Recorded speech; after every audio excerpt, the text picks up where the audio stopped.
So we're here with Orsolya Bajusz. Am I pronouncing your name correctly? Yes. Bajusz, and from Hungary. And you are our friend at the intellectual deep web, a Ph.D. student of sociology, right, at the University of Budapest.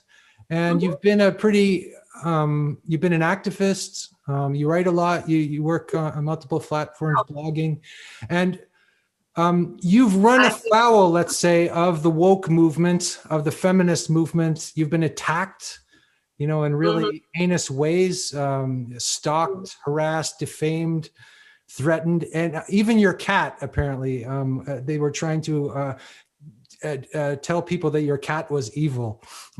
I saw that as in your bio, which I thought was kind of interesting. Can I just add that what really caught my attention when I saw Orsi's postings the first time in the intellectual deep web was that this woman is an artistic genius. Right, and you're a performance artist. You're really an artist. You're really an artist. I want to say that first of all, because I myself a background. I'm a trained economist, but I then did a career in the music industry for 25 years. And I think what a lot of people at the intellectual deep web are sharing is that they can go in and out of these careers when they both do academics on one side, but they're truly artistic as personalities as well. So if you want to talk, I'd love to have a conversation about your artistic endeavors too today, Orsi. But obviously, you've caught our attention as this feisty, gutsy, sexy, wonderful girl coming out of Hungary who has an attitude that is absolutely amazing. So yeah, Orsi, with further ado, why don't you present yourself with your words and let us tell us your story. Yeah? Tell us your story. Yeah. So it's a very long story. It's about 5 or 6 years old story, but let's cut this long story short because it's really a long story.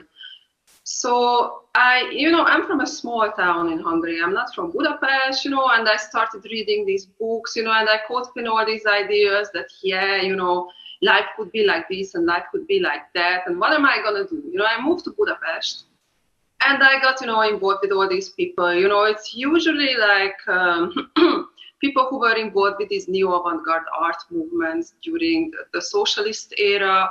After the system changed, they got into positions. And it's like, that first year in Budapest was pretty bad. My best friend from high school got involved with an art teacher from an academy, and I was sharing my flat with her, this kind of stuff. So I thought, let's beat them in their own game. They are all about, the enlightened West and progression and so on. I might as well move to the enlightened West and study art there. Okay. That's what I've done. I moved to Glasgow and studied at the Glasgow School of Art. And I was quite surprised, because if you've ever been to Glasgow, it's like, it's quite, it's like if you would have every stereotype about Eastern Europe, like how prolo and chubby and whatever, that's what Glasgow is. Like 10 years old boys smoking cigarettes on the bus and that kind of stuff. And I was full of these high-minded ideas about the enlightened West and whatever, and I found myself in Glasgow. And then you came to Glasgow and discovered Glasgow was the capital of the Western European working class. Okay. And I went there expecting, this enlightened Western bullshit, which basically exists in the mind of Eastern European, intellectuals, this intelligentsia. So that was quite a cultural shock. And then I moved to Vienna. In retrospect, I don't know why, but at that time, it seemed like a good idea, but in a way, it was a good idea because I had a really good time and I studied art. And, we had like a very free and very careless life, like art students in the mid-noughties. It was a lot of fun. And then I moved to London because I wanted to work, in the creative industries. And again, I've done what was expected, lived in a shithole, shared it with a few mice, and earned very little, paid most people. And it was a good time anyway. And then I realized, that whatever, like contemporary art was a ghetto in a way, and the creative industry, it was about making money, nothing else. And everyone within that knew it, they were there, they're like serving time, making money. That's in London. And I wanted something more. So first I went to study sociology in Goldsmith. Can I just ask first, Orsi, so do you describe art here like the cliched sort of the gallery with the white walls and a few museums or something? Or is the art world you talk about here in London, do you describe an art scene that was larger than that? Or was it just about the galleries and selling works of art? even these participatory formats, they were very much about basically initiating engagement. It was very much connected to this new labor era. There's, it's quite the academic discourse is quite, it's so published and researched now, how it was about, this symbolic mode of engagement, ticking the indicators and so on. But I mean, at that time, I wouldn't say it was a viable career decision for somebody who wanted to be an arts professional, because it was project-based. It was very underpaid. You were not making enough money, but nonetheless, I really wanted to do it, and make art. And I was still full of these high-minded ideas about tactical media and, the boundary between life and praxis and so on. That's what I wanted to do. And I decided I'm going to make tactical media, so I moved back to Hungary because I figured out that it's easier, to do things here than in London. Just a question: tactical media, is that a form of art, or is that like is it activist art that you're talking about, or? I was, the first, like what everybody would know as tactical media. For example, these Greenpeace actions. And they were very much ontological statements about the order of the world, how they placed humans on the same level with whales. For example, like when they had a boat which attacked the whaling ship. Like, for example, that's a form of tactical media. Or mostly they were like in Europe, they were these pirate party, squatters in Amsterdam, driving around with radio transmitters. So it was this kind of... So it's political performance art, which is also activist. Basically based on Marshall McLuhan's theories about how you should get out of the ivory tower, and be where things matter. And that's what I wanted to do, because I saw, academia, like it's a confinement, it's like contemporary art. And I wanted to be where things matter. So that's why I came to Hungary. And also it was a personal decision. It's a long story. I realized that still, kind of, like when people leave, it's kind of still, is the social fabric still holds their place. It's a long story. I completely agree with yours. And I have one advantage here is that I can live in Sweden and I have a Swedish passport. So I worked a lot abroad and traveled around the world. I lived in London, I lived in Berlin, Amsterdam, Barcelona, and traveled the world for years. But I could always go back to Stockholm. And it's kind of nice to have that sort of, there's 10 million people here and I speak the local language and I can do things here and things can happen pretty quickly from here. But I can always go back into those marketplaces like London, New York, and market whatever I did, which I did both in music and I've done with books. Yeah, it's kind of nice to have that. And Andrew has something similar, I should point that out. Andrew is Canadian, actually. And by being Canadian, not being American, it's easier to understand how you can play with local versus global. Because you can do that if you come from a smaller country. And it's an advantage that Americans, or for example, Chinese people do not have. Since they're only home country, whatever home culture they come from, it's a massive, huge one. So I think it makes sense for you to go back to Hungary and sort of get your shit together and start doing what you wanted to do, and then see if that worked. If Hungary worked as a platform for you from which to throw your rockets onto the world, or whatever you want to call it. I just don't want to throw them around Hungary. That would have been enough for me, because I again took these post-humanist theories seriously. That feminism means going local. And being responsible and so on. I read all the right books, Bruno Latour and Rosie Braidotti and all that, and I totally meant it. In retrospect, I can say it, with a clear conscience, I've meant it. I still mean it. But, okay. So what you've said, for example, that London's like, it's like the structuring logic is the logic of the marketplace. In Hungary, everything is about informal networks. And, contrary to what you might have heard, I don't think you read liberal press, no mainstream liberal press. No, don't read that stuff. Like what they say, like all this narrative, how Viktor Orban is a boogeyman and he's oppressing everyone, like it's like fairy tale fiction. Obviously not. Well, it's pretty much this scripted and staged culture war stuff, which I realized once I got entangled with it.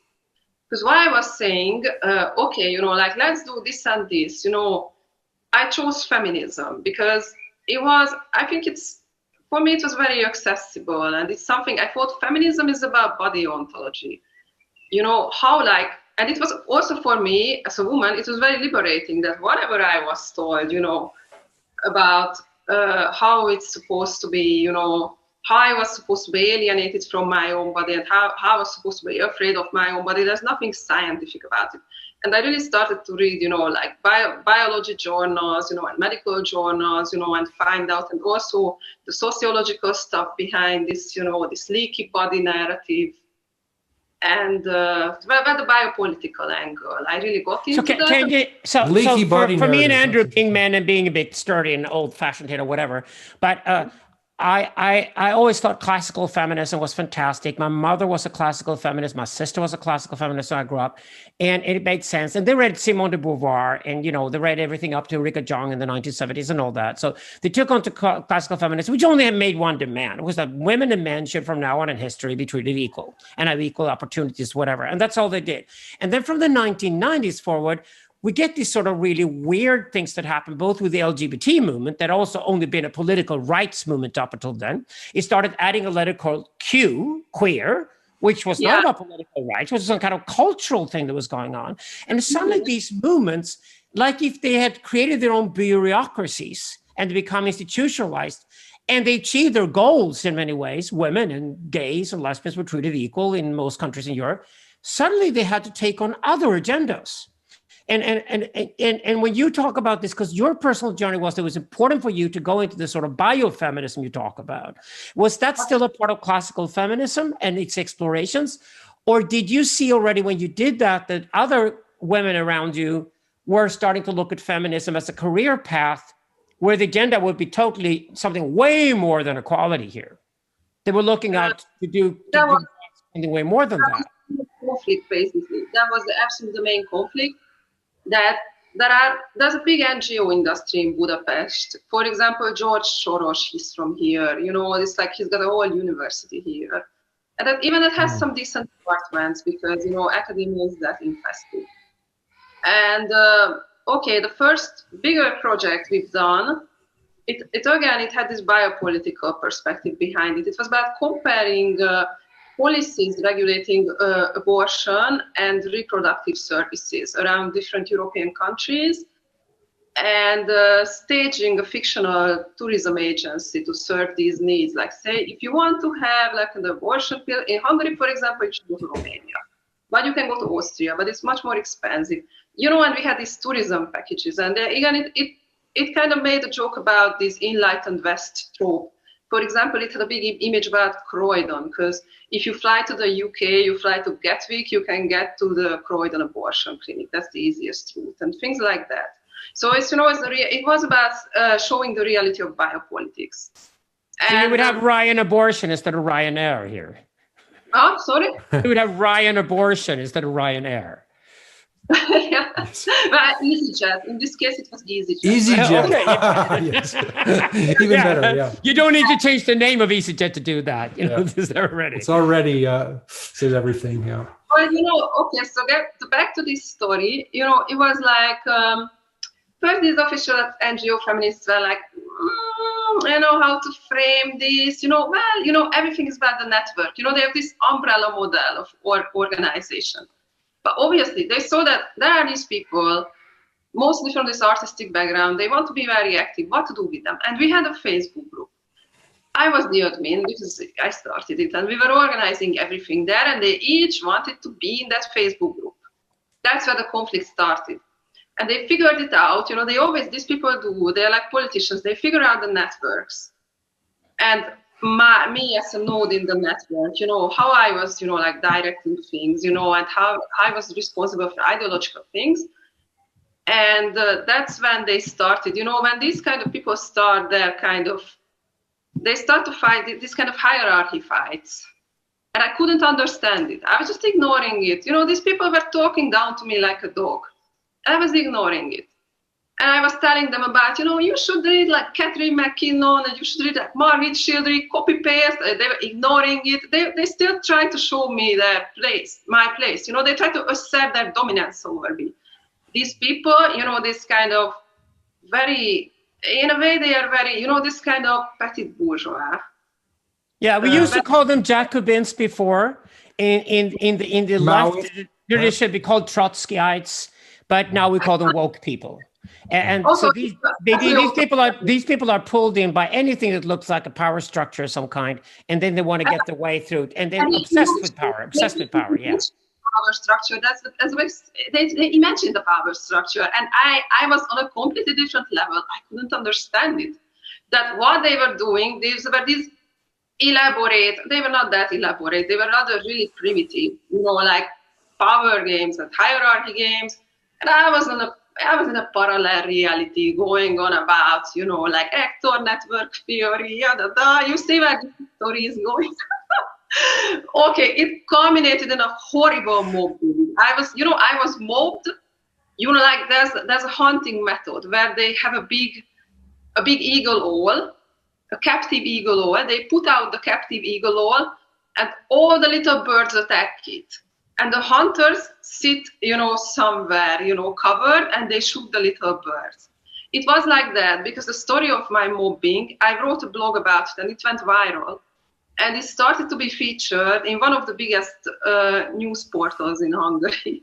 It's a vaguely right-wing, bit, government-oriented, and it exposed all, like just about everything the government says about these people is true. Like everything they say about them. For me, it was shocking. And I thought it's going to be a career suicide to say that publicly. That what the government says about these, agreeing with the horrible Hungarian government, Viktor Orbán, so on, the boogeyman of Europe. But in this aspect, like these people are foreign funded agents. That's what they are. And they try to control grassroots activism and grassroots organization. And that shouldn't be okay. No, I gave a lecture series here in Stockholm in 2012, so that's 9 years ago, that I called the Golden Age of Sects and Cults. Oh. And in this series, I argue that it doesn't really matter. Actually, the weirder and stranger the themes are for these sects and cults, the more popular they tend to get. Because we know from the history of sects and cults that if you got a really weird, strange sect or cult like Scientology or the Mormons, something like that, you're way more likely to be successful than if you actually sound quite reasonable. Because the weirder you sound and the more prophecies you have, when those prophecies don't come true, because you're absolutely mad, actually, it's funny, but then the stringency of the group tightens. It's like they stay together even stronger when the group actually fails in its commitments. And these mechanisms we see enforced now massively because the internet, of course, fosters these things, because the way to control people that is just to keep them busy, sedated with the internet. And then they go online, and when they go online, they end up in these silos and echo chambers. And the fact that we've been talking about silos and echo chambers for the last 5 to 10 years doesn't make a difference at all. People still stick within these echo chambers and these silos. And the only representation outside of that they have are things like reality freak shows on television, where they absolutely fuck each other and blur it up, and it's drama with no content. There is nothing there. It's just like the drama itself runs itself in a really superficial way. And I think this is what we write about when we on one end have people with such low self-esteem and so low self-confidence that they then become the fodder within these movements. And then we have these other people, the sociopathic. And they are only in it for the power game. They're obsessed with anywhere where it looks like power. And they go after the power, and they will either attack you to get your power, or they will lick your ass if you're more powerful than they are. And they're obsessed with hierarchy. Yeah. Of course, that's how it started. They were like horribly like preening and pleasing, this kind of appeasing. That's how they started. Flattery. It begins with flattery of some kind. Yeah. Obviously flattery, and they offer you their resources, but you wouldn't need their resources. But I can tell you, like, things we've done. One action, one kind of tactical media action is going to Strasbourg, to the Human Rights Court. It went that far. Uh-huh. And personally, like, one example, there was this meeting of, we just called it the fundamentalist meeting of the world. It was, like right-wing preachers from the US and patriarchs from Russia, everybody congregating in Budapest with like government officials. And what we've done, we climbed up on the building with a banner, a 30-meter big banner which was visible from because it was on the bank of the Danube, this building. It was visible from a really wide angle. And the banner has said, it's one word in Hungarian, but it means you're a disgrace to your mother. Like anya szomorító. There's a word for it. It's a good word, like when you want to stick the finger to this fundamentalist. And we climbed up on that building with a 30-meter banner, like anya szomorító. And you know what happened? Nothing. The security guys came and they were like, could you climb back? We were like, we've got the right to protest. Oh, and we had cameras with us, Arte TV, because they wanted to film specifically Arte TV, this German-French kind of art, Arte TV. Yeah. They came to Budapest because they thought, the catch is here, fundamentalist. It's going to be a good story, the kind that Arte TV watchers want to see about the backward East and the progressive West, this kind of framing, okay? About the deplorables people and, yeah. Obviously, because, okay, so we were there with Arte TV cameras. Security guys came and they were like, how about we strike up a deal? We leave you an hour. You can be here for an hour. I'm like, cool, okay. What we do, we started writing press releases on our phones and try to send it to Hungarian news media about how demography is how demography policies are contingent on the labor market, and that's contingent on global value chains, and this kind of stuff. A bit like word system theory, a bit like basically this biopolitical framing. And it was really a challenge to write a press release, which would be understandable. We put a lot of work into it because that was the real deal, that we wanted to get this press release out. And when we saw we have a chance, we thought, okay, 5 sentences. We rehearsed it forever, we know it. And they didn't publish our press release. They published the image. It was all over in the Hungarian news media. But they wanted to keep it within this moralist binary framing. That's very typical of mass media, that always the progressives, they're the bad people. They're against these kind, funny little activists, like, fuck you. And, and we were like these emerging scholars wanting to talk about biopolitics. And okay, this story gets even worse. Next day, Arte TV, they continue the shooting with me. They come to my flat and they wanted to use me as a puppy. They wanted to put words into my mouth. Like they wanted me to talk about Viktor Orban. And I was reciting the same things I wanted to say on the press release, how it's about the labor market, and Germany and Hungary and Merkel and Orban, whatever, this just basically that everyone could know, but it's not, it's not in the mass media. Okay. And they cut the whole Hungary. They cut the whole country out of this film about reproductive rights in Europe because we were so not collaborating with this narrative. And I involved a friend of mine who had an abortion, and she couldn't get the abortion pill because it's not available here. And she was telling on camera this really harrowing story, how she was mistreated in the hospital and stuff like that. And I'm responsible for this because, she trusted me to do this. So, it was a very uncomfortable situation for me personally. And they left me an electricity bill, like about €100 electricity bill. I'm still angry about that. Arte TV. Because, they brought these big it wasn't like this, this is just some light in my kitchen, but they had that big, shooting lamps. And this story gets even worse because a few months later, Swedish PEN Association, do you know them, Alexander? Yes, I do. Yeah. wait. That's a guy. I can Google his name. It's quite funny because you might have heard of him. It's kind of the Swedish PEN Association. They're like for free speech. So they're supposed to fight for human rights and free speech everywhere. But they will only do so if you speak the way they want them to speak. Which is total irony, right? Yeah. That's what happened to me. The dissident blog, they have something like, they had a blurb like, we published the text which couldn't be published in the author's original countries. Let me find this letter. Daniel.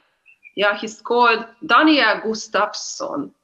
That could be, sounds like a very everyday name for a Swede, yeah? Yeah, it is. Daniel Gustafsson, but yeah, from the Swedish PEN Association. So then you know which Daniel Gustafsson we're talking about here.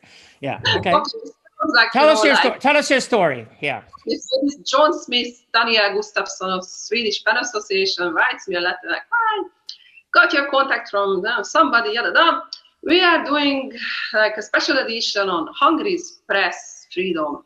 And this is going to be published on the 15th of March, which is the day, it's like the national day of, it's like Hungarian Independence Day. Okay.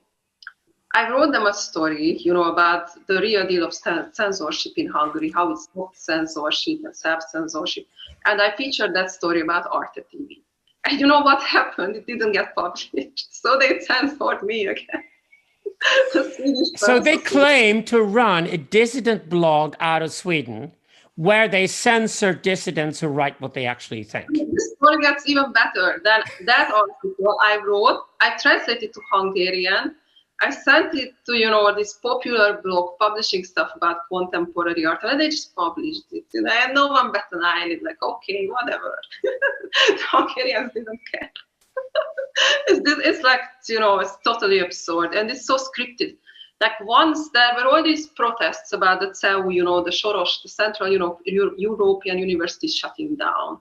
And I was curious, because I'm a researcher, doing affect theory and new media. Okay, I go there, and I wanted to see how the protesters clash with the riot police.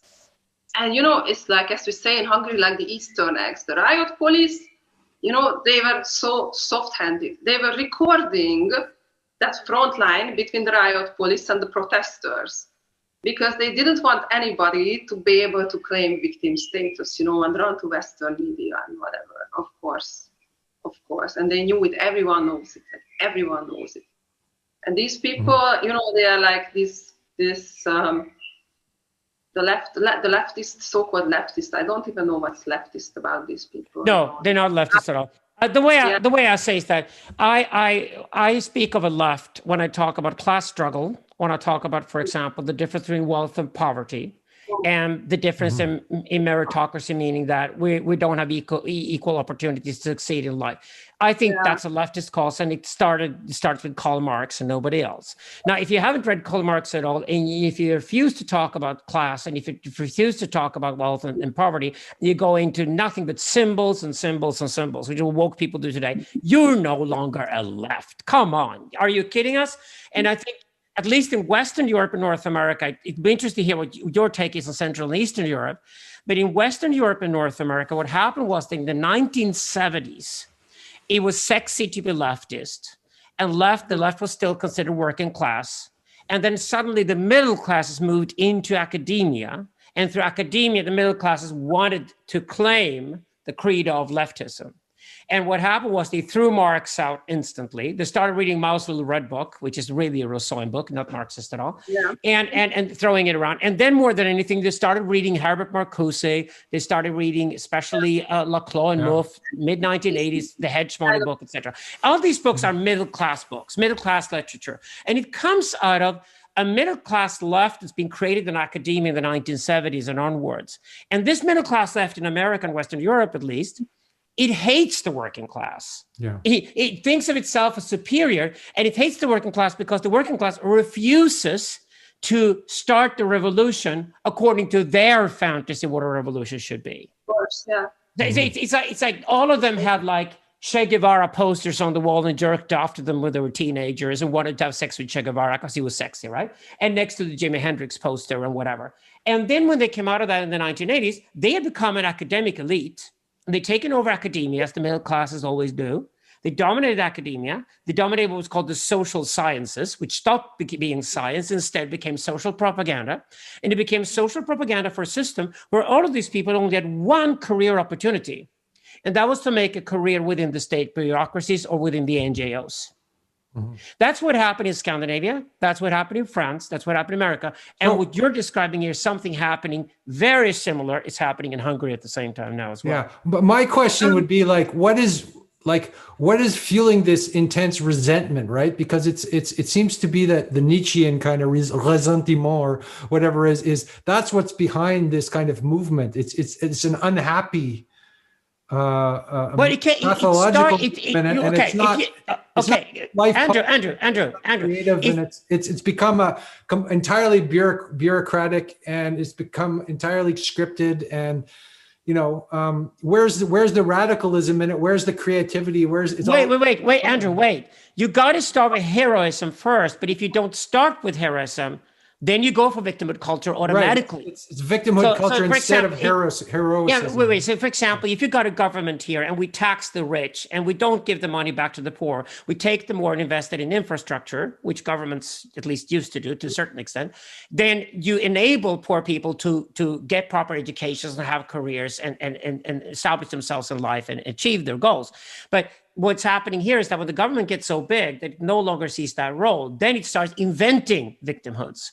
So it has to produce victimhoods. And that's what it does. It's just a simulacrum. He walks up to you in the street and says that you're a victim and says, I had no idea I was a victim. Yes, you are a victim. You're a victim. You're a victim because your gender, your skin color, your sexual orientation. Let's find any kind of minoritarian aspect of your personality that we can then milk and call you a victim. Because if we can call you a victim, we can then go back to government and we can go back to the NGOs, we go back to the establishment and demand resources on your behalf, of which I will take a cut. This is what the woke people always do. They're in it for the money. They're in it for the power. They take a cut from you by making you a victim. They probably take the larger cut of whatever money you're given. But what they do is that they milk the systems. They milk the NGOs and they milk the governments, they milk corporations these days. So it's a pyramid. Corporate social responsibility. But you cannot do that with heroism. So why I interrupted you, Andrew, was to say that if you don't have a heroic narrative to start with, which is you're a child, one day you'll be grown up, you're going to be fantastic, you're going to achieve everything in your life, and here's how you do it. If you don't have the sort of heroic staircase you can walk in life, if you disqualify that and say, no, you can never make it. You can never make it. You have failed. And you will be nothing but a living, dying failure the rest of your life, like a zombie. And you'll be a zombie of victimhood. But we can milk your status. We can milk your social status. And that's exactly why woke people will always attack you. And they will never give you an option to get out. They will always eternally give you an eternal damnation. We talked about that. There's no forgiveness. There's just this eternal damnation of some kind. It's like a... Anyway, Orsi, you had something you want to say? I have an idea, because I think there's this underlying, we can call it like a cognitive structure. It's also obviously affective and libidinal structure, but it's very authoritarian. And what I, like looking at this mobbing, from the eye of the storm, what I saw was basically like a mass psychosis. It's these weak authoritarians following the leaders. And I think what was determinative was this structure, whether someone is an authoritarian personality or not. And I would have, because it was so much against me as a person, and it wasn't fair. People who wanted to, also it's my phone, I have to stop it. Yeah, I can feel in here is that the lynch mob will always go after one person. That's the easiest way for them to do it. So they have one unified. They only need a point. So geometrically speaking, a lynch mob will only need a point. And nothing is better than a point in a crowd than a single person that you go after. So you put all the blame on that single person, make that person the scapegoat. And at least for a while, that will work for the lynch mob to operate. But what I wanted to say that these people who have done this to me, I just call them the nomenclature, because they are connected to these old state party networks, extremely authoritarian, like old communist party. I mean, I don't want to go into Hungarian history in detail. I was thinking, but like... Could you explain to us, Orsi, what happened in the 1980s and 1990s? So we get an idea how these people sort of moved from a communist party dictatorship in Hungary and then over to this new form of authoritarianism that they practice now. Absolutely. Can you explain that? They moved over to like committees, and editorial boards, this kind of, it's very like this soft power approach in a way. Because, well, again, it's, like the Eastern European system change was very soft-handed, especially in Hungary. And Hungary had, back in the 80s, it was this a continuous softening of this socialist state structure. And this, so it was but still like these certain parts of this nomenclature, they retain their power. And at some point, it was like a horror story. I realized I am together with their children and they hate me. Like they really hate me. And it's like how you treat difference. I mean, I was coming from somewhere else. We might speak the same language, but somewhere I was different. And they knew that difference, and it unleashed this response, you know, like she has to be like obliterated and she has to be like cancelled, like, well, you know. But they still wanted to have this, you know, this moral position that they have the upper hand and they are above me. And it was kind of this absurd live action role play, how they can express that they are very, you know, like beyond me and they are more moral and more righteous. And then I started to write discourse analysis because I'm a microsociologist, you know. And what these people do, you know, like I think what was the ideology?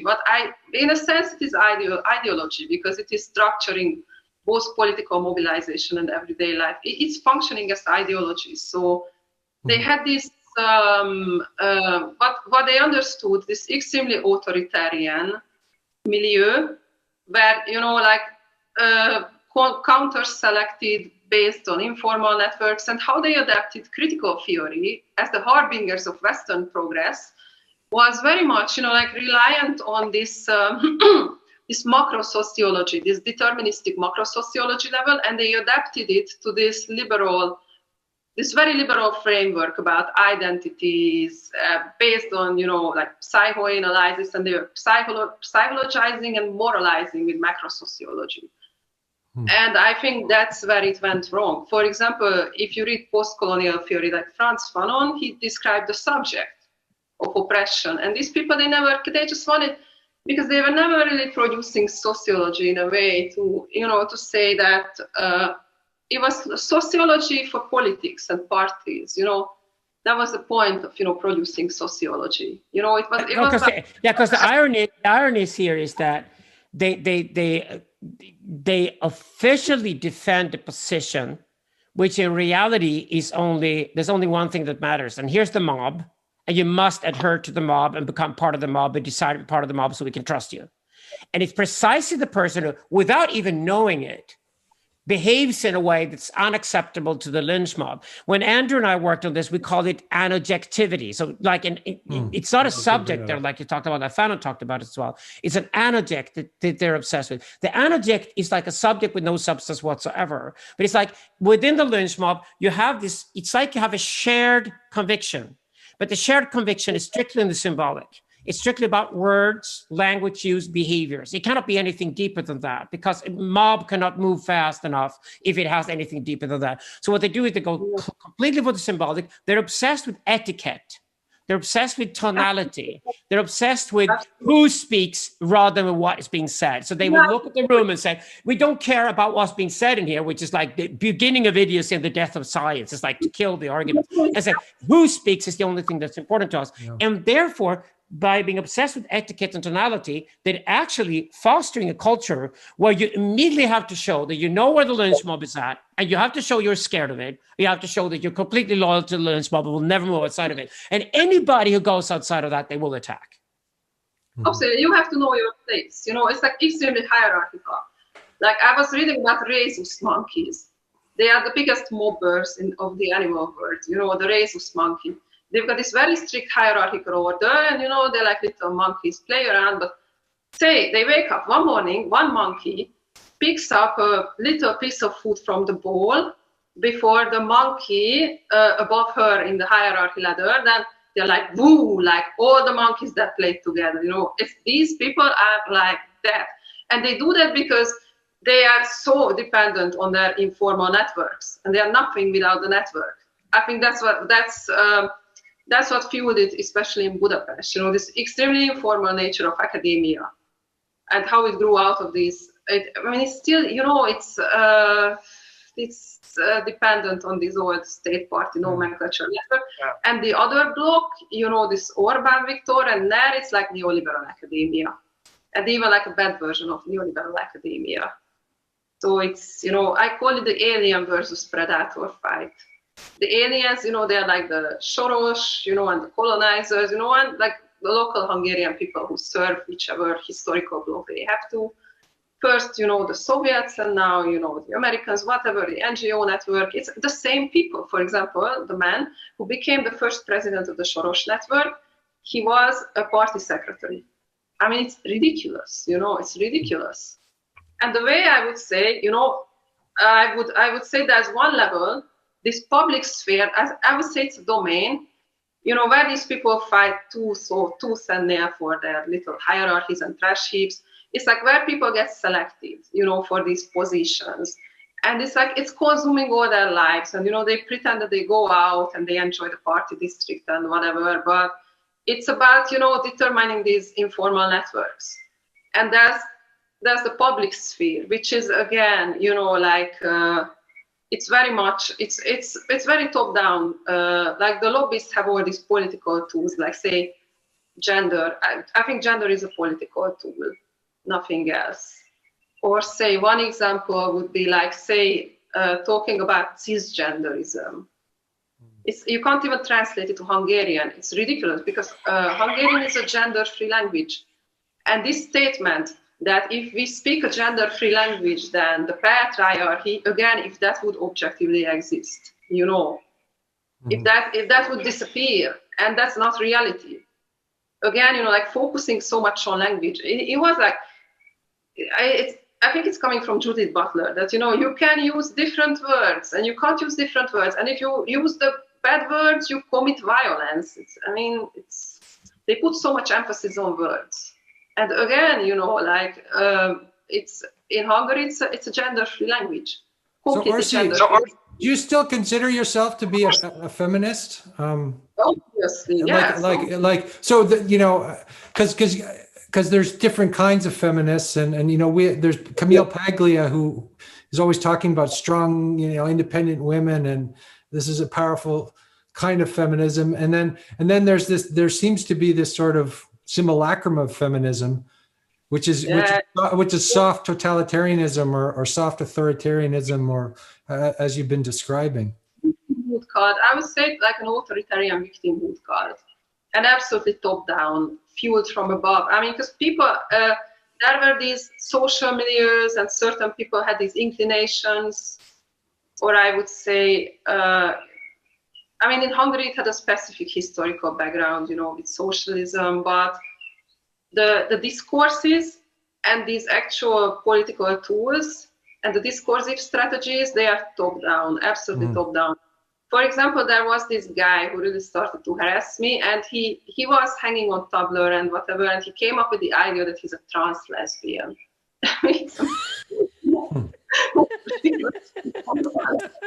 And he it's like, it means a carte blanche for plain harassment, nothing else, plain harassment. And they get all these ideas from the internet. Again, when you translate it to Hungarian and you try to explain it in Hungarian, it's so absurd. It makes no sense. It's just like, it was kind of, again, it's a very complex phenomenon, obviously, but. And I think it's very similar to the situations in Sweden and France too, to be honest about it. And what this is that you had a really good term that when you discussed the nomenclature, you said the editorial board. I think the editorial board is always the top of this network. So to have access to and to be a member of the editorial board is absolute power within these networks, because it's all about constructing new symbolic narratives all the time. So they can be hilarious. They can be absolutely absurd. They can concern only one person in the world, and it still merits to have another letter added to an endless long of letters of people who are now resentful and victims. This is, like I said, I used to be a part of the LGBT movement, and I still think that LGBT rights are important in places like in Iran and Uganda, for example, certainly so. But as soon as the LGBT movement started adding all these other letters, it's just like, no, I don't want to be a member of a movement that looks like a pathological disease. He says, no, I don't want another pathology. I want to add people who are being discriminated against. And as far as I'm concerned, the people who are discriminated against anywhere in the world are people who behave differently from the rest. And because LGBT people tend to have a behavior in the street that is different from regular straight people, many cultures discriminate against them. So that's a rights movement that's strictly political, has nothing to do with culture, and you keep that separate. But here were careerists in the 1990s in feminism and the LGBT LGBT movement, who wanted to keep their careers. They wanted to expand their careers. So they had to create problems that did not exist. And that is what you do when you go completely symbolic. So if you take off completely, so there's no attachment to imaginary power and certainly no to real power any longer. There's only symbolic power left. And you even declare that there are only stories. H&M have a terrible chain of shops called And Other Stories. It's the most horrible fashion store you could ever walk into. It's so fucking boring. It's unbelievable. But it's all politically correct clothing. It's horrible. It's H&M from Sweden.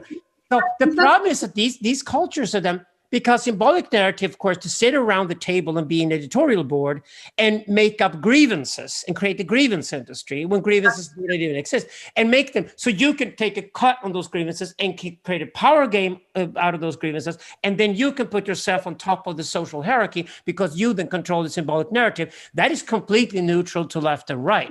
So whereas this was an attack against a sort of leftist policy from the beginning, the last few years I've gone completely Marxist, and I'm attacking the right, because now it's all within the corporations and the companies. And in your case, that would be the NGOs you find in Hungary, are sponsored by corporations in Western Europe and North America, because they do corporate social responsibility now. And what is that? It's nothing but the same old woke shit all over again.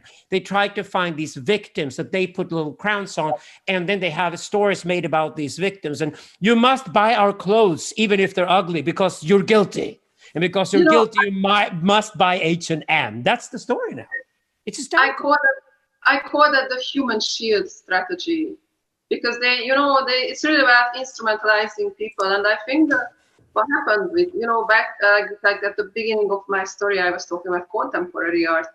It pretty much gave a toolkit for instrumentalizing subjectivity. But like these people who used to do, for example, tactical media, they were complete idealists. Not like big conglomerates, wanting to like whitewash their practices. It was, I think, in a way, it became, it was as it was detached from its original practitioners, and a lot of contemporary art used to be straightforward mysticism. Now, I think it's very destructive, to instrumentalize people in a way, obviously. Oh yeah, it's completely unfair. What happened was what happened in the last 10 to 15 years, which you should also be very observant of, is since we live in the middle of the internet revolution, everything is becoming digital. It also means a lot of people are becoming redundant in old jobs. For example, we have fired the vast majority of journalists in Europe over the last 15 years. And how even these big, like for example, big pharma, they are creating, they're creating the public sphere. And different lobby networks, with their own websites, and their own kind of social media presence, they build up people as brands. Even these political movements, they build up people as brands. And at some point, it's almost like Manuel de Landa was talking about, how something like these big, like how the machinic phylum talks to itself, like different. He was using an expression, something like the flowers of the machinic phylum with bits of flesh on it, like humans. And I was thinking exactly the same with this extreme level of instrumentalizing people, that you can become somebody in the public sphere because you have a certain kind of tragedy. And with your own, and your tragedy will elicit some kind of affective response. Either pity, or it's like blackmail, emotional blackmail. And people wouldn't be able to cognitively elaborate, facts and reason if we make statements, but say how to. It's also like branding based on disease. Branding based on disease, yeah. And just instrumentalizing people's emotional responses and cutting them off from the actual ability to channel these discourses towards the affective level by using people who went through these extreme personal tragedies. And I think they're profoundly suffering in these roles. I was just going to finish off the other one by saying that we had a lot of journalists who are unemployed over the last 10 to 15 years. And they are the ones that I now discover have ended up within corporations and NGOs and everywhere else. And they have politicized these environments to be more powerful within those environments.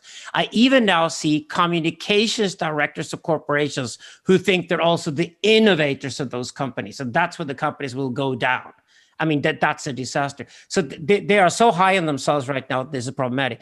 But I would also say that this is happening internationally. Obviously, we've just explored this in France, Sweden, Canada, and in Hungary today. And this is happening everywhere. That means the people who experience this, like Orissi has done in Hungary, and I certainly have in Sweden, are now finding each other. For me, the intellectual deep web is one of those really powerful places now where you online can find other people, share each common English language, and suddenly start discussing with each other. Oh, okay, this is why it's happening. This is how it works. That's what we were speaking about. Really how you lose one crowd of friends, right? And then you find a better crowd of friends, really. And there are people who have your back. As soon as you have a mob going after you, and if you were an advisor, a communicated advisor, a classical one, you would advise, for example, politicians and other powerful people in the past, and newspapers would have gone after them. And we've had mobs. We always had mobs before too. And the first thing you advise somebody where the mob has gone after you, you're innocent, but they go after you anyway, even more fiercely so because you're innocent.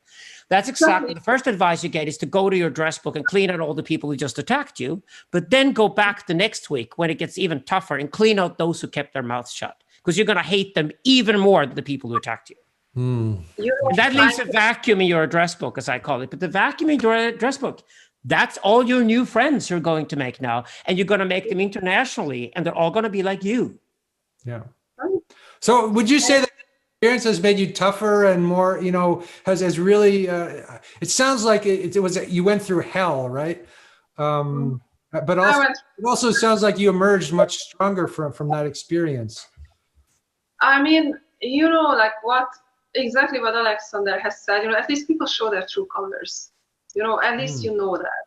Yeah. But for me, probably the lowest moment was when someone whom I naively thought was my friend, she called me up and she asked me, like, what are people going to think of her? Like how, I tarnish her personal brand. And I should go to a psychologist and get myself trained like a fucking dog to not be so aggressive and to shut up.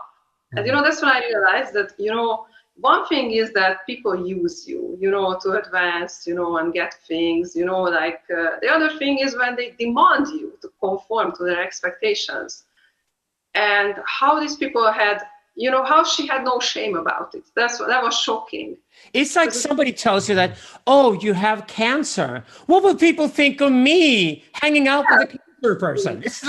That's exactly the argument. Yeah. That's the argument. That's how terrible it is.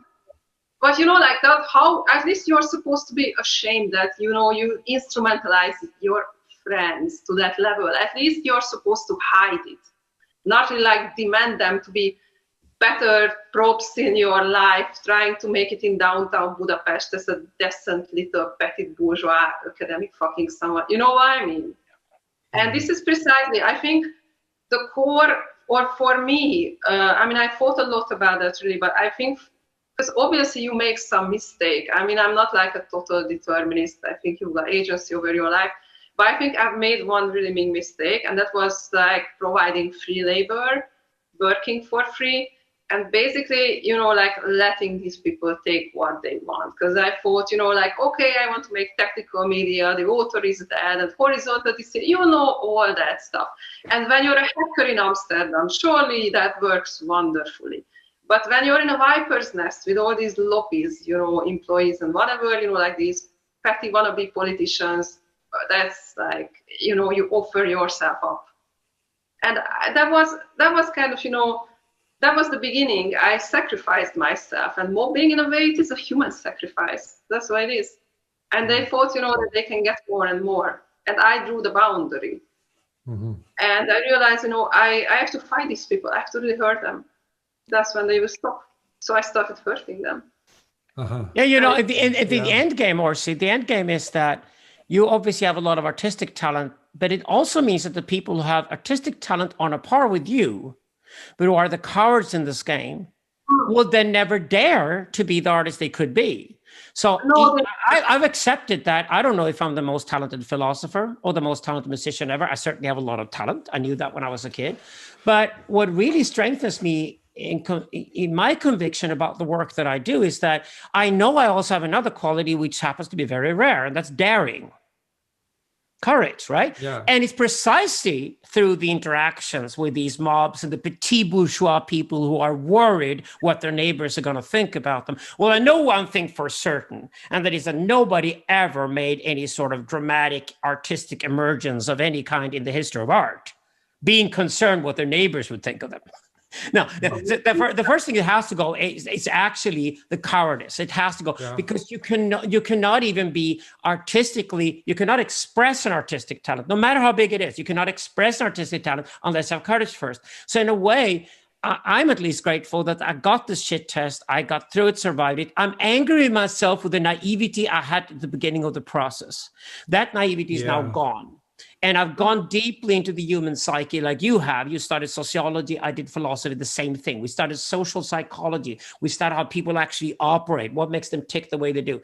Andrew and I have had these long conversations and done these podcasts together with Thomas Hammerich. We discussed Corvinus and why are we so interested in the lynch mob and its possible opposite. What would the possible opposite to that be? The messianic. What would that be today? Possibly claim that and do that, right? Yeah, and it would have to be artistic. We don't have too much time, and that's kind of where I wanted to go in the end is to ask, Orissi, what is the opposite of the lynch mob, and what's the next step? And if you experience this collapse of this idealism and ideology and seen through it, like where do you go next? Where do as a feminist or an artist, as an activist, as an artist, especially as an artist, yes. I don't play that shit. I don't play that shit show. No, I'm no activist. You're not an activist. Okay, you don't play that shit. You wouldn't describe yourself, because Alexander sometimes still describes himself as an activist. But I think we're talking about a different kind of activism here. Yeah. So, and I think it's in a way, I went to the US to be a visiting scholar, to Louisiana State University, and it was great. And I was talking there with my mentor, who's again, he's called John Protevi. He's fantastic. He's a fantastic philosopher, and he does affect theory. And he told me that, seeing politics from so close, this is valuable data. You wouldn't be able to do that in the US. And I was in this extremely politicized environment. I was a dupe for a while, and I was an accidental person. I just got caught in it. But what I've seen is it's very valuable data. And I thought I'm going to treat it like that. And I think it was an extreme end of social constructivism. Because it's like when people think that everything is either, the interplay of domination, reification, hierarchies and power, this kind of stuff, that everything is social and socially constructed. And I think feminism became a tool or even an ideology for these people because it's against biological determinism.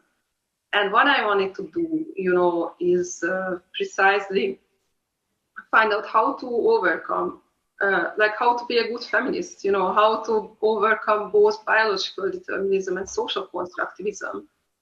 And I had to experience this extreme end of social constructivism because I didn't draw a boundary soon enough. And I was so, involved with my own thing. So in a personal way, I think I made a big mistake by, being too self-sacrificing. And in a professional way, it was about data about extreme social constructivism and authoritarianism. Again, I subscribe to this progressivist narrative because I thought that back in Hungary, horrible things have happened in the 20th century, but we are a different generation, and this won't happen. And no. Yeah, all that stuff is underneath the culture still. It still exists. Yeah. It's ready to rear its head up. Yeah. And that it was very, it was very tough, but it was a huge learning experience. And many people wanted to defend me, like my whole department, everybody was like, don't worry, you won't be hurt. You're like, everybody, almost everybody.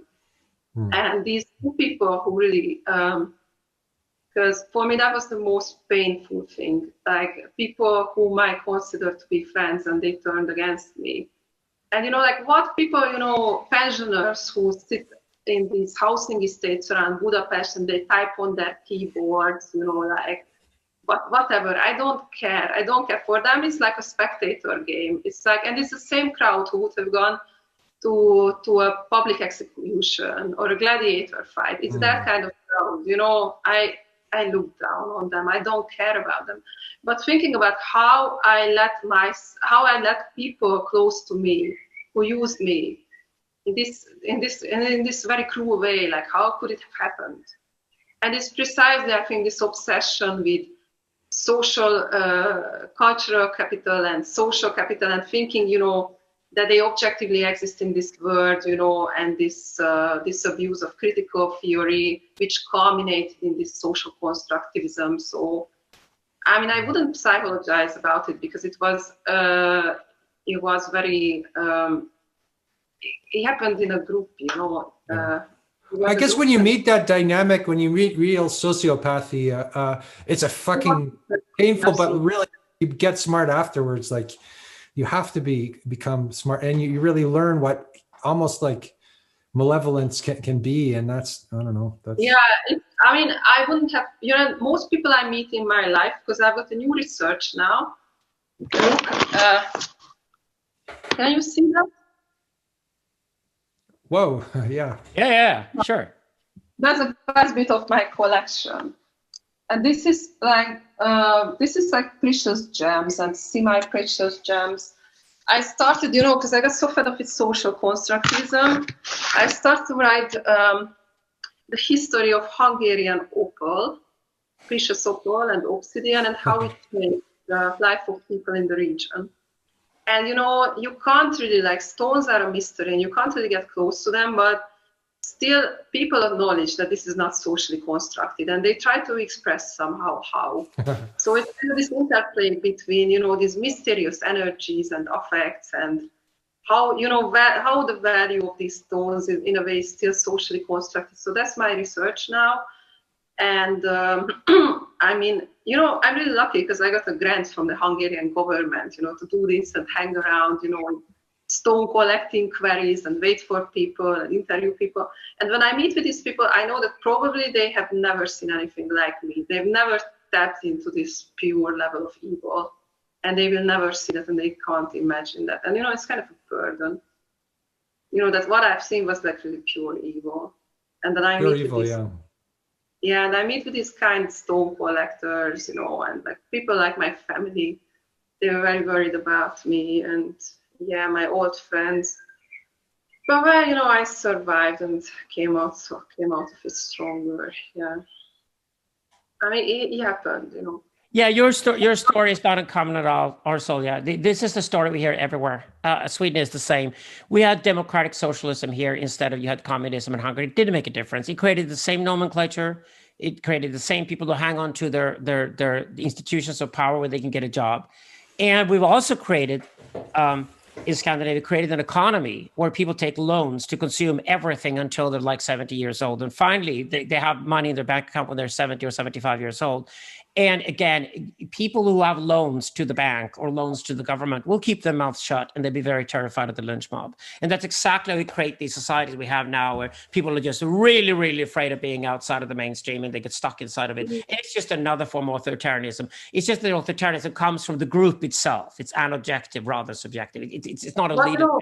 But it could be a leader there at any moment. The Greta Thunbergs of the world, if Greta Thunberg would have been 27 rather than 70 years old when she came on stage, she would have become a leader instantly and terrifyingly so. That's the problem. What I think is worth to research is how this is instrumentalized, how subjectivity is instrumentalized, how, that's what we were talking about with Andrew, like when your computer started updating that. How these lobbies create their public spheres, websites, social media presence, TV shows, influencers, And where's the boundary? It's like this completely collapsed boundary between public and private. And contemporary art might have provided a toolkit to instrumentalize subjectivity, but these social milieus where people used to, be involved with like these, it's like straightforward mysticist practices or theater, like avant-garde. They had very high entry thresholds and people trusted each other. And now, it's out in the open. I mean, maybe I'm an elitist. I don't give a shit anymore, but it's not, it's not good. Yeah, it's what I call the quadrant of the public and the private and the sacred and the profane. And exactly. it's like the public and the profane is not pushing each other into the private and the sacred to eat them completely. Oh, yeah, That's why we need a new debate of where can we have our private spaces now? Where can we can have sacred spaces? Things we do not trade, things we do not put on the market, things that you cannot buy from me. That's the sacred right. So the private and the sacred now squeezed from two sides by these attempts to make everything public and everything profane. And the profanity of making everything transparently public is where we're going. Exactly, and within these, I think how people get selected to be, the talking heads, the personal brands. It's again about instrumentalizing subjectivities and particular kind of subjectivities. For example, personal tragedies, and there's no way to argue rationally or to argue about like scientific facts or statements because you're confronted with someone's personal grief. Whether it's real or like usual make-believe, like most of this LGBT stuff, I think it's so obviously bad theater, really bad theater. And it's a way to channel the discourse towards this totally hysterical and affective mode. And then you can't argue, you can't even argue what's behind it. Hysterical and affective mode, yeah, that's what it is. Yeah. Politicized and hysterized. And I think one good example is, for example, Big Pharma. I think they are the most, I wrote my PhD about that stuff actually, but Big Pharma is probably the worst, the way they instrumentalize people, who had different tragedies and different disease. It's probably worse than the LGBT movement. And I was saying that feminism should deal with these kind of public spheres, but okay, these lobby feminists, they were precisely the people who were involved these kind of public spheres. And that domain we used to call feminism, it was, like this big informal network where people got selected for these roles and they were fighting tooth and nails, as these authoritarians do. So it was, oh God, yeah, it was so hectic. But, I did this together with a colleague and a close friend. Her name is Dama. And we are writing a book together about our experiences. So, I mean, this could have been a story about like female friendship, but this could have been a story about, someone who moves home because after it, I'm kind of moving back to my hometown and maybe getting a job at the university there. It could have been a very positive story in a way, just getting. Yeah, why don't you create a digital feminist monastery in Hungary and we can go and visit you there and have it as a headquarters in Europe for our new movement that we're creating. So there you go. Maybe I do it. I just don't do it publicly. Just keep it very private and very secret. Because it's what we were saying, about this collapse of the sacred and the profane. It's not even that. Like people who have helped me, that people, who were the positive, the positive protagonists in my story. I didn't want to write about them in my blog because the public sphere is so toxic, and you don't want to expose them. And in a way, it's absurd because it's absurd that you have to be afraid of these people and you have to be afraid of these lobbies and internet trolls. Why are they able to blackmail me or you or who are these people? And it's so absurd because but it's still these tactics still kind of work and people censor themselves, and I really don't like that. But still, it's so vulgar. The whole public sphere, I find it to be so vulgar, and everyone's telling me the same, that they'd rather not. They would rather just not do it because it goes under your skin and it's kind of like having this bad energy attached to you and just don't want it. Yeah. It's too I make a real very easy Nietzschean distinction there, that I stay with the people who are heroic at all times, and I met people who had the most horrible lives you could possibly think of, and they never compromised on their heroism anyway. And those are the people I learned the most from, all the people I met in my life. And it taught me also that anybody can be heroic, or at least stay in the heroic mode. And that means that, okay, so you were unlucky in life and you were unfortunate, but you can still admire those who were fortunate and do something really good with those resources they have. That's all you need to do, actually, to be heroic.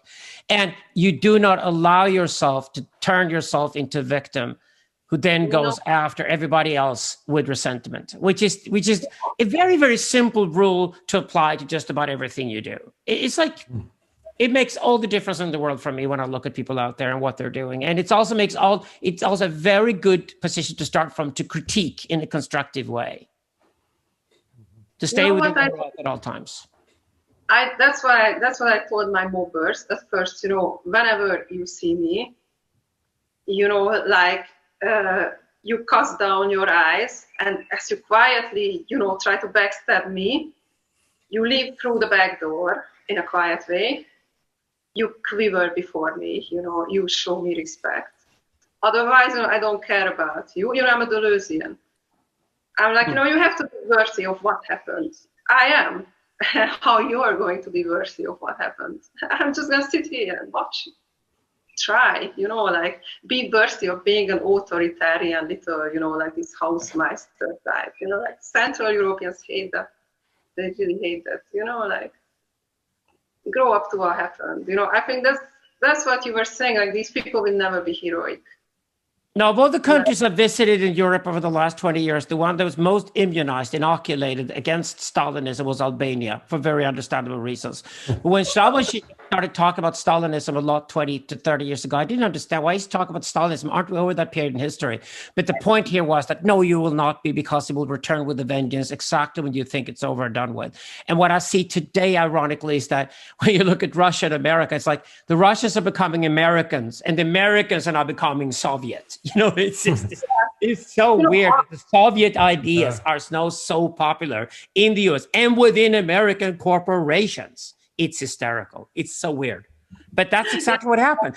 America and Europe were not inoculated against Stalinism. That's when we got it back. And this is how we got it back again. Yeah, Albania, they're like a honor culture. Yeah, they're like, fighting and honor. Yeah, I understand that. Yeah. Please fighting and honor. Yeah. Yeah, but here, no. People are very political, actually, in Hungary. They don't, well, the way I see it, they don't particularly like Viktor Orban and all this, but they are, compared to these, like CIA, Soros, that kind of stuff. They are just, like your everyday little, the little man with the knife. Yeah, I make a distinction there between active apolitical and passive apolitical. So the active apolitical says, I refuse to take part in politics. So it's a stand I've made. It's not a logical stand I've made. And they're very strong. These are people who will go heroic when they're being attacked. Yeah. But it's precisely the passive apolitical we need to watch out for. And there are plenty of them in Sweden and France and Hungary today. And the passive apolitical say, I don't like politics, don't want to get involved. They are precisely the perfect raw material to hire to the lynch mob. They will go with the lynch mob at any second because it takes too much of an energy for them, or takes too much of an effort to stay outside of politics. So they'll be drawn in. And that's exactly why I think it's important to make that distinction between the two. And they don't have to take responsibility. Someone else started it. And it's also like this moral posturing, precisely, the moral framing. Yeah. That, we are on the right side of history, and well, she asked for it, she deserves it. And how they try to brand you to be aggressive. I mean, that's what I found to be so absurd. Like, first of all, what if I am aggressive? Reactive aggression is healthy. And if you're never aggressive, you're a doormat. Yeah. No, but they are passive aggressive. But they don't work that.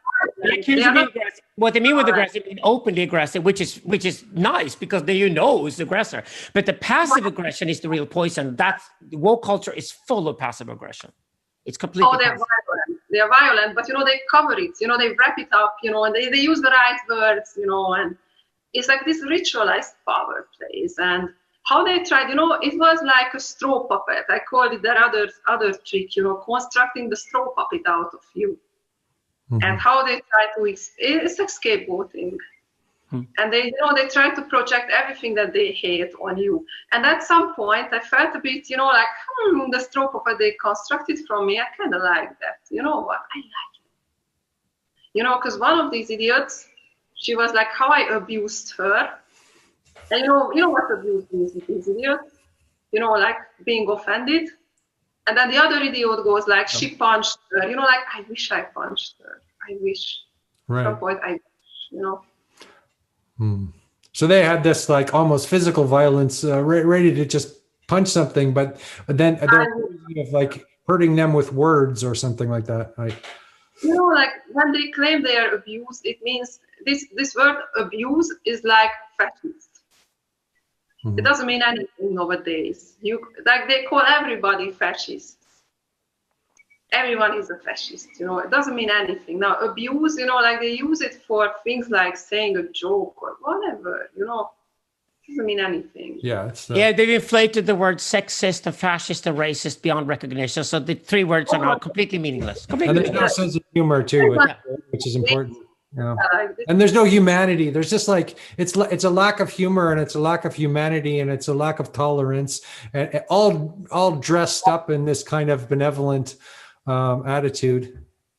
Yeah, exactly. They really like, what struck me the first time I went to this feminist community center, people were sitting around and telling each other why they are victims. It was absurd. It was so absurd. Like, why would you want to be a victim? And you really just kind of want to punch them. If you want to be a victim so much, like, fine. Like, it's so passive aggressive.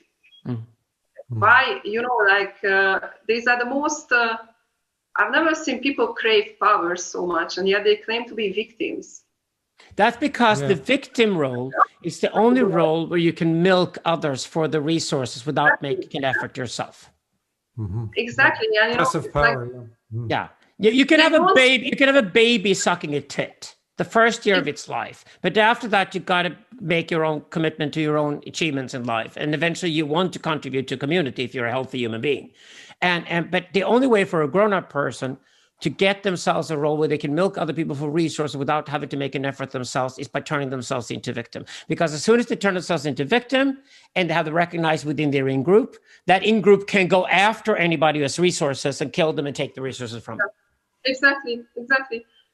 And the worst is, but it's also very complicated, because when in Budapest they say segítségre van szükségem, which means, she needs help. That doesn't mean that person gets the victimhood status. It means that everything should be taken from that person and she's the aggressor. It means that they are not credible. It usually means to devalue someone psychologically. Yeah. So, it's very elaborate. And I guess the language games are different in Sweden.